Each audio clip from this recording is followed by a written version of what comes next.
saya punya bargaining power dong. Bargaining power saya apa? Ada. Boleh saya teruskan.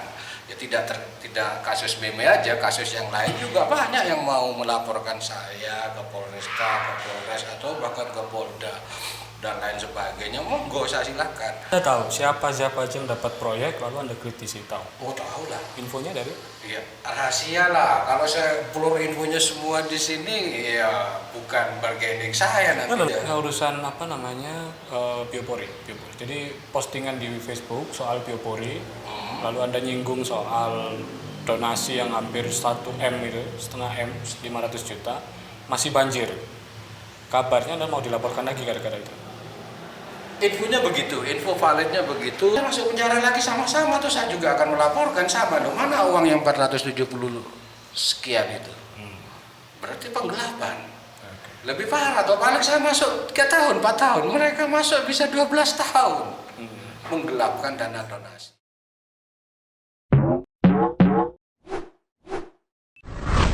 Itu dikenal sering advokasi orang, tetapi sering juga masuk penjara. Nah, itulah anehnya saya. Itulah anehnya. Karena mengadvokasi atau non-litigasi ya, kebanyakan saya bukan di litigasinya, terkecuali di perburuan atau ketenaga kerjanya saya juga litigasi. Tapi untuk yang hak kerakyatan lainnya, persoalan-persoalan rakyat lebih banyak ke non-litigasinya. Non-litigasi itu memang resiko, karena kita tidak punya legal standing dan lain sebagainya. Ada non-litigasi di mana kita memberikan sosialisasi, memberikan pencerahan dan lain sebagainya, bagaimana mereka bisa menuntut hak-haknya. Terkadang kan berbalik ke saya sendiri, mereka yang kita gugat, mereka yang kita tuntut dan lain sebagainya menggugat balik, dan itu resiko. Total udah berapa kali masuk penjara? Kalau total ya sekitar 4 kali lah. Kasus terakhir soal ya soal Burpol bupati politik. Nah. Itu Anda kan, saya tahu kasusnya, Anda bikin meme. Di situ ada bupati, ada banyak orang penting, lalu Anda bikin meme itu. Dan itu pun berdasarkan atas salah satu media online. Ya. Tapi Anda dilaporkan. Ya, betul. Terus? Ya sebetulnya kok bisa masuk? Objek perkara atau materi secara objeknya tidak ada sebetulnya. Ada cuma fakta, kemudian ada semacam resistensi dari berbagai pihak dan lain sebagainya. Sebetulnya saya dengan bupati nggak ada masalah, nggak ada problem, baik secara pribadi, baik secara kedekatan, bahkan kedekatannya saya bisa dibilang lebih dekat lah dari yang lainnya. Tapi kan di meme itu ada semacam sara gitu, ada kata-kata yang menyinggung. Kalau dalam meme itu ada kata-kata menyinggung, ya tergantung persepsi mereka yang merasa tersinggung. Toh ada juga mereka yang saya senantiasa mengkritisi sesuatu itu dengan guyonan. Kenapa dengan guyonan? Kalau saya mengatakan sesuatu dengan langsung, dengan secara bahasa verbal, kemungkinan akan lebih parah keadaannya. Toh semua ungkapan-ungkapan saya baik melalui meme atau artikel-artikel yang ada di media-media juga dibubui dengan peranata luar. Kalau mereka mau menggugat saya, ya saya nyantai aja. Toh selama saya digugat dan lain sebagainya, sampai hari ini pun tidak masuk sampai pengadilan. Kenapa? Kan itu kan jadi pertanyaan juga bagi yang lainnya. Berarti saya punya bargaining power dong. Bargaining power saya apa? Ada. Boleh saya teruskan. Ya tidak kasus meme aja, kasus yang lain juga banyak yang mau melaporkan saya ke Polresta, ke Polres atau bahkan ke Polda dan lain sebagainya. Monggo, saya silakan. Kenapa sih? Mereka terganggu atau merasa tersinggung dengan meme itu? Atau terganggu, mungkin kerjaannya terganggu atau? Ada dua kemungkinan dalam teori ini. Satu, mereka yang sudah mapan, jika kemapanannya merasa terusik, maka mereka akan akan bereaksi gitu loh. Ada aksi maka dia akan bereaksi. Yang kedua, kemungkinan juga hal-hal yang bersifat politik. dua hal ini yang tidak bisa dilepaskan. Kemapanan itu apa? Ya kemapanan saya akan memberikan analogis ini loh. Contohnya saya sudah mapan, katakan sudah mapan dalam hal kemapanan baik safety ekonomi saya terjamin, kemudian hal-hal lainnya, ya baik itu proyek-proyek dan lain sebagainya saya dapat lebih banyak lebih besar, kemudian Anda mengkritisi saya, otomatis saya akan merasa terancam toh. Banyak gitu itu. Bisa dikatakan banyak, tergantung parameter hitungannya lah. Anda tahu siapa aja yang dapat proyek lalu Anda kritisi, tahu? Oh tahu lah. Infonya dari? Iya, rahasia lah. Kalau saya pelur infonya semua di sini, ya bukan bargaining saya nanti. Nah, tapi Anda itu banyak informasi. Terakhir saya lihat postingan itu soal internet DPRD kota yang 4M. Ya, itu betul. harganya sama dengan internet di semua kelurahan. So, Anda bisa akses informasi itu. Ya bisa lah dari salah satu sumber yang bisa saya dapatkan. Sumber itu kan banyak. Tidak semua orang birokrasi itu berpihak kepada atasan birokrasi. Demikian pun yang lainnya. Artinya apa? Saya punya jaringan. Jaringan itu bisa saya manfaatkan bukan untuk kepentingan ekonomi saya, bukan untuk safety saya, tapi untuk kepentingan publik. Ini dokumen yang harusnya dipublish. Kenapa tidak dipublish? Terkala saya publish, mereka akan menggugat bahwasannya ini dokumen rahasia. Dokumen rahasia itu kan khusus bentuknya. Ini yang namanya RAPBD dan lain sebagainya kan harus dipublish. Tapi tidak dipublish. Dipublish di mana? Anda lihat media. Ini dokumen RAPBD. APBD disahkan atau didok di bulan November. Sampai ini bulan Januari. Ada nggak media yang memuatnya? Artinya Anda punya orang dalam di pemerintahan. Tidak punya orang dalam lah. Dapat datanya? Ya ada lah. Maksudnya saya nggak bisa nyebutkan toh. Saya katakan tadi, saya bisa juga hack itu komputer. Saya cuma butuh jarak 25 meter dari server mereka. Saya dengar-dengar gini. Saya dengar-dengar di pemerintahan atau dimanapun itu terbagi dua kubu. Ada yang kubu yang merapat ke kekuasaan, ada kubu yang oposisi. Anda berteman dengan yang oposisi untuk dapat data? Saya berteman dengan yang pro maupun dengan yang kontra. Kubu itu kan bisa dibedakan. Satu saat nanti kubu yang pro akan menjadi kontra, demikian pun kubu yang kontra akan menjadi pro. Tergantung siapa yang berkuasa. Rezim lokal hari ini, kemarin rezim lokalnya periode pertama si A, kemudian rezim lokalnya periode kedua si B. Di si A ini kelompok C adalah kontra, kelompok D adalah pro. Kemudian rezim B, kelompok C yang pro di A, yang asalnya A dan B ini tidak ada hubungan dan kaitannya, ini akan berbalik. Anda murni aktivis? Kalau murni aktivis sih bisa dikatakan. Maksud saya murni aktivis adalah sebentar, parameter aktivis menurut Anda apa dulu? Gini. Murni aktivis maksud saya, Anda menyuarakan itu untuk kepentingan publik. Betul. Kan ada beberapa orang yang ngakunya aktivis, LSM, dapat data, tetapi dijual data itu. Itu urusan mereka. Ada begitu? Oh banyak. Di Kota Malang? Iya. Anda termasuk itu? Ada beberapa data yang memang harus saya jual. Ini belak-belakan saya ngomong. Ada beberapa data yang memang harus saya publish. Dijual untuk rupiah? Ya rupiah. Gimana caranya? Jadi gimana caranya ya? Saya katakan ini data. Ini perbuatanmu.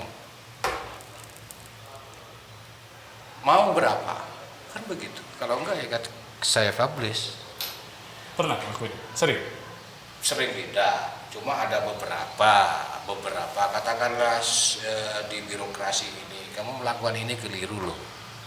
Saya tuh tidak bahasanya kan tidak belak-belakan ngomongin datanya kamu beli kan enggak toh. Saya katakan Anda melakukan seperti ini keliru loh, ini datanya. Tidak mengaruhi kredibilitas. Kredibilitas saya?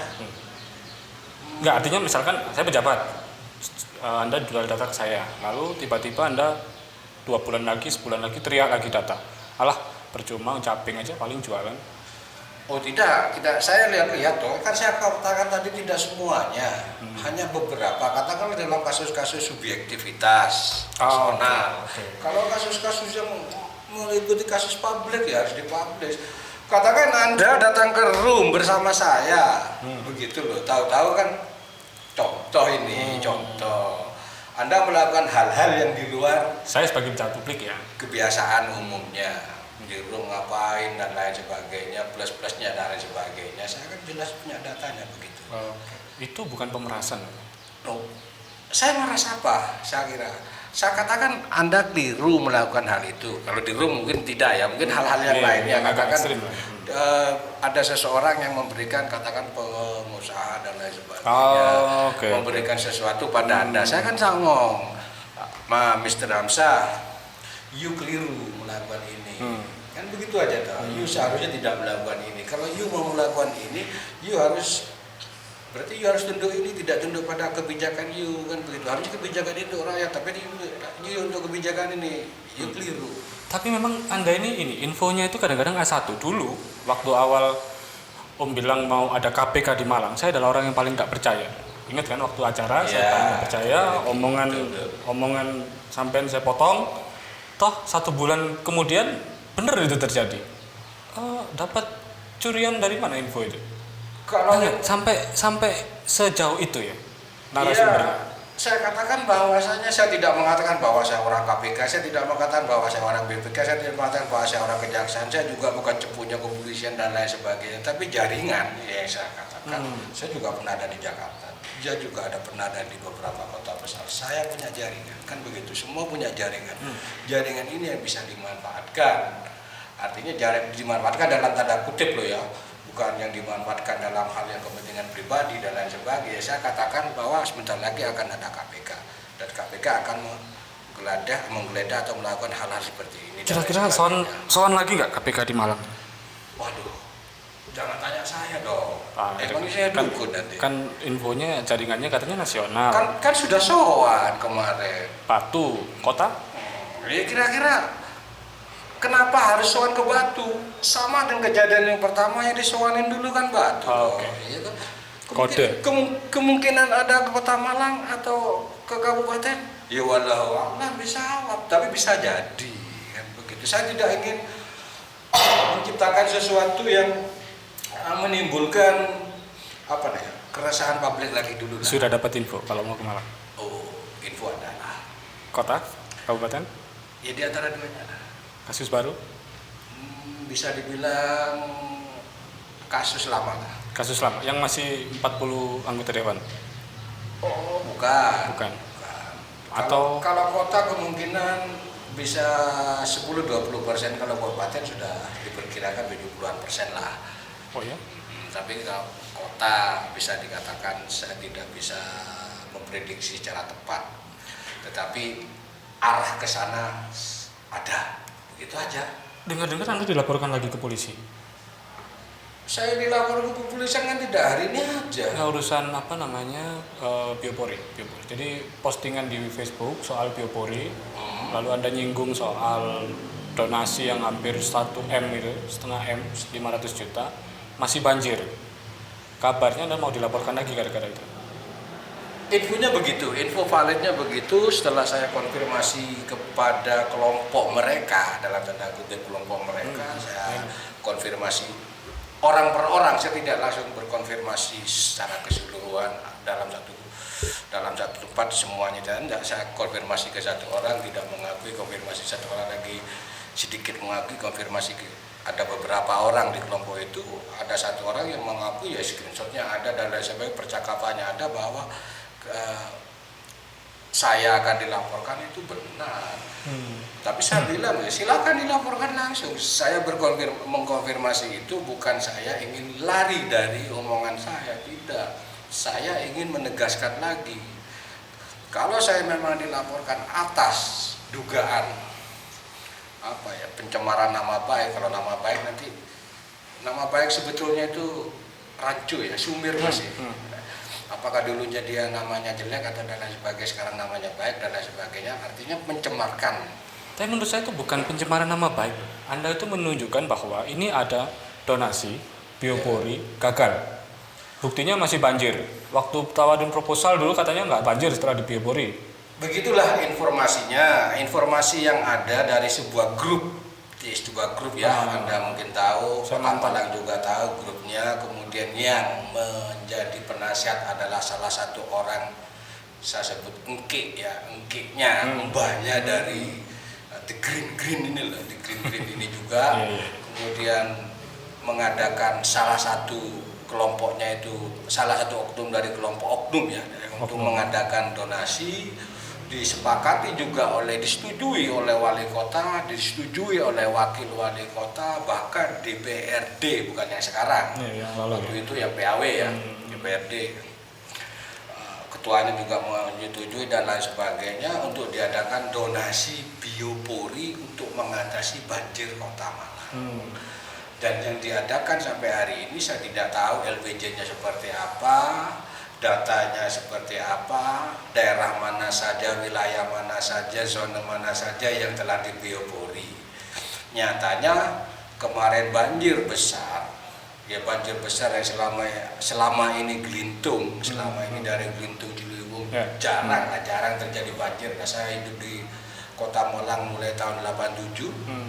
Kemudian ada banjir besar di daerah saya, hidup di Ciliwung juga, pernah di kos dan kontrak di daerah Ciliwung. Kalau banjir itu bukan banjir ya, tergenang paling sedikit hilang. Kalau kemarin banjir besar juga itu.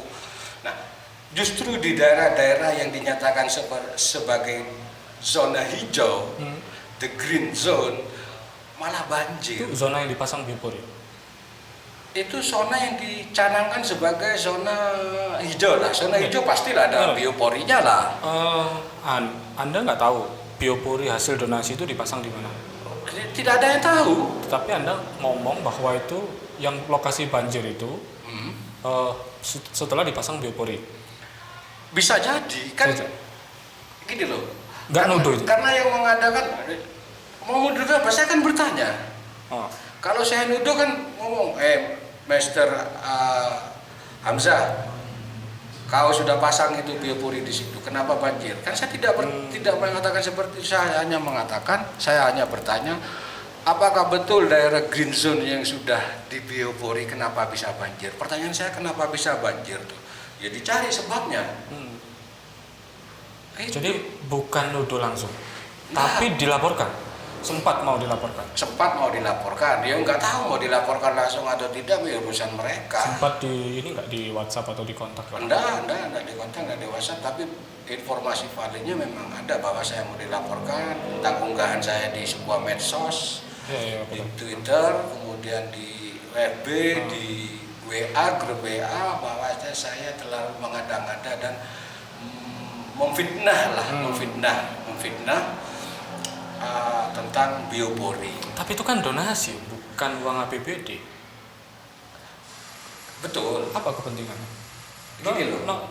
Bukan Seseorang mengadakan sebuah donasi, menggalang donasi, itu ada undang-undangnya, ada regulasinya. Oke. Jika sekian juta melampaui 10 juta katakan, ada di undang-undangnya itu, undang-undang apa namanya, undang donasi itu, maka dia harus melaporkan, dia harus minta persetujuan Mensos, dia harus minta persetujuan lembaga-lembaga terkait.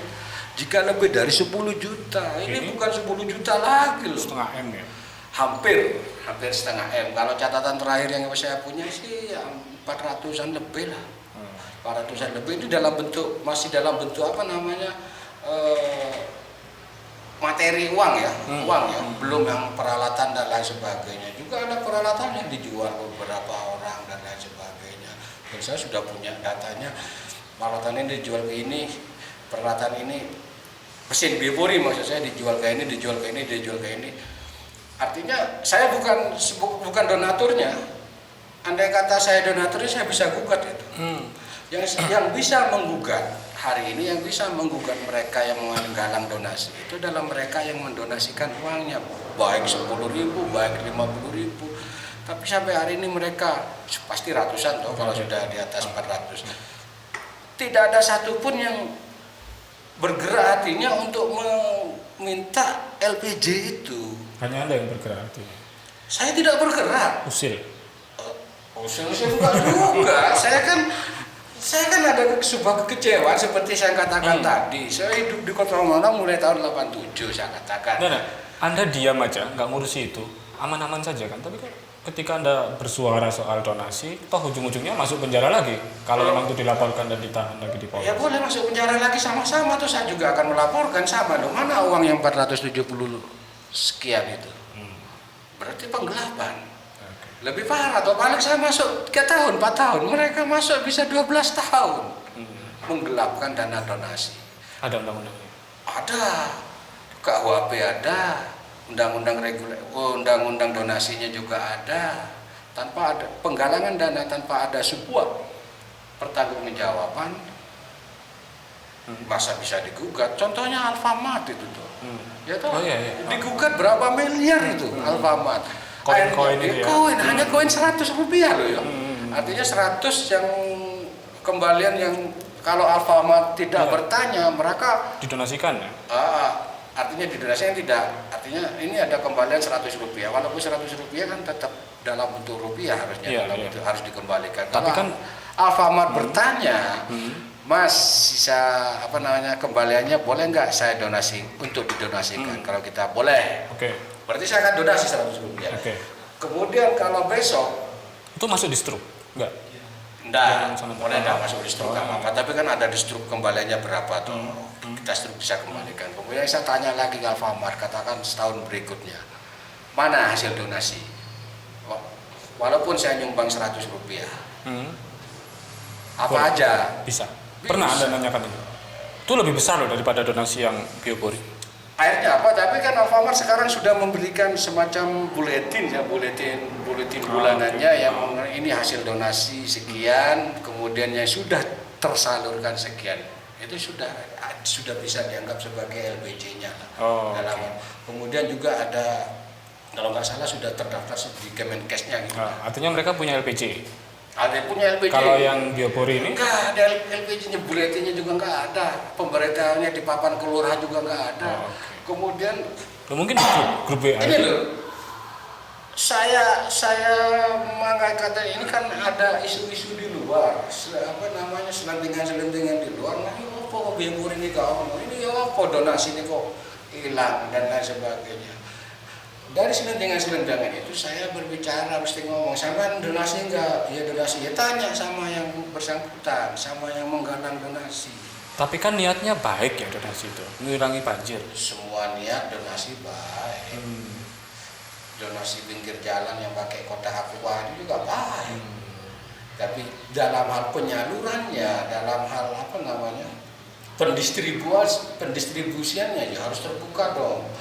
Oke lah kalau uangnya di bawah 10 juta itu tidak ada persoalan, tapi kalau sudah di atas 10 juta ya wajib. Saya mengadakan donasi untuk untuk orang sakit, katakan orang yang sakit tidak tertangani oleh pemerintah, orang yang sakit dan lain sebagainya yang tidak punya biaya, saya mengadakan donasi hanya di tingkatan WhatsApp group. Ya WhatsApp group saya share secara terbuka di WhatsApp group. Minimal di WhatsApp group, kemudian saya berikan juga WA secara personal kepada yang mendonasikan. Inilah hasilnya dan ini yang telah dilakukan. Itu aja. Jadi Anda menduga uang-uang donasi itu ada yang menggunakan secara bisa berpotensi. Uang segitu tuh potensinya jangankan uang 1 juta. 500 ini, hampir 500. Hampir 400 lebih lah. Ya, hampir setengah M. Hampir setengah M. Itu kemana? Mereka yang berdonasi harus bertanya. Tapi kan Anda nggak donasi. Nah, usil? Enggak, kalau saya donatur ini penggalang dananya. Capek nggak donasi tapi kok usil ya? Saya kan sudah memberitahukan ini, kamu menggalang donasi sudah menghasilkan uang sekian, harusnya kamu memberitahukan ke pihak-pihak terkait. 1 kali tidak didengar, oke lah 2 kali, 3 kali, ya sudah. Kenapa nggak donasi waktu itu? Kalau sampean waktu itu donasi kan bisa gugat juga. Loh, saya mau donasi. Terus? Tapi di bulat-bulat kan? Nggak. Saya mau donasi ke ini, jangan ke saya lewat si A ya kata. Lewat si B aja, saya ke si B, jangan ke sisi aja, sudah ke sisi. Dia mau donasi, saya mau minta kwitansinya sebagai bukti bahwa saya berdonasi. Serius Anda mau donasi waktu itu? Di Perumit? Ya diperumit karena mereka sudah tahu selentingannya. Oh. Sudah selentingannya bahwa kalau saya mendonasi berarti nanti akan ada suatu hal, persoalan dan lain sebagainya. Itu. Tapi siap ya kalau misalkan dilaporkan ke polisi tapi. Ya, dilaporkan siapa aja. Siap masuk. Dilaporkan resiko kok. Siap masuk tahanan. Tahanan sudah biasa. Masuk tahanan itu ada enaknya dan nggak enaknya. Nggak enaknya paling nggak bisa bertemu dengan kawan-kawan, apalagi pada saat pandemi seperti ini. Artinya tidak bisa dibesuk dan lain sebagainya. Enaknya. Kalau masuk penjara sering diancam, dibunuh, dipukulin pernah? Maksudnya? Ya kalau karena aktivitas sampean sering mengkritik itu pernah nggak diancam dibunuh, lalu di jalan dicegat mau dipukulin? Kalau itu sih belum pernah ya. Kalau diancam mau dibunuh itu ya. Kalau hanya lewat dulu SMS Oh ya? SMS atau telepon gelap dan lain sebagainya. Bisa katakan ya saya berangkat kemana-mana sendirian kok mas. Juga nggak bawa apa-apa begitu. Sering? Bahkan rumah saya, markas buruh saya juga pernah dirusak itu. Apa diancam kasus apa? Ya ada. Kalau kasusnya sih banyak, tapi kemungkinan besar ini masalah kasus politik lah pasti. Rumah dirusak, kemudian saya lapor polisi, artinya polisinya datang sendiri untuk minta laporan. Kalaupun saya sudah tahu siapa pelakunya, siapa aktor di balik itu, tetapi ada beberapa pihak yang ini sudah usah tak ganti yang rusak dan lain sebagainya melebihi dari harga. Katakan harga pintu itu 1 juta diganti 10 juta ya sudah loh. Tapi jadi aktivis ini udah jalan hidup ya? Bukan jalan hidup lah, hanya sekedar hobi. Hobi. Kerjaannya? Ya, kerjaan saya tetap seperti biasanya teknisi IT lah. IT. 87 di Malang. Sejak itu sudah berteriak. 87 saya di Malang belum lah, baru masuk kota Malang, kemudian masih dalam masih memapping dan lain sebagainya. Saya benar-benar tergabung dengan kelompok mahasiswa waktu itu ya, organisasi tertentu ya ada ya, organisasi tertentu pada tahun 90-an lah. Pada tahun 90-an di mana saya juga waktu itu di Senat, kemudian kurang greget bagi saya ada di Senat karena di situ juga intervensi dari birokrasi kampus itu kuat.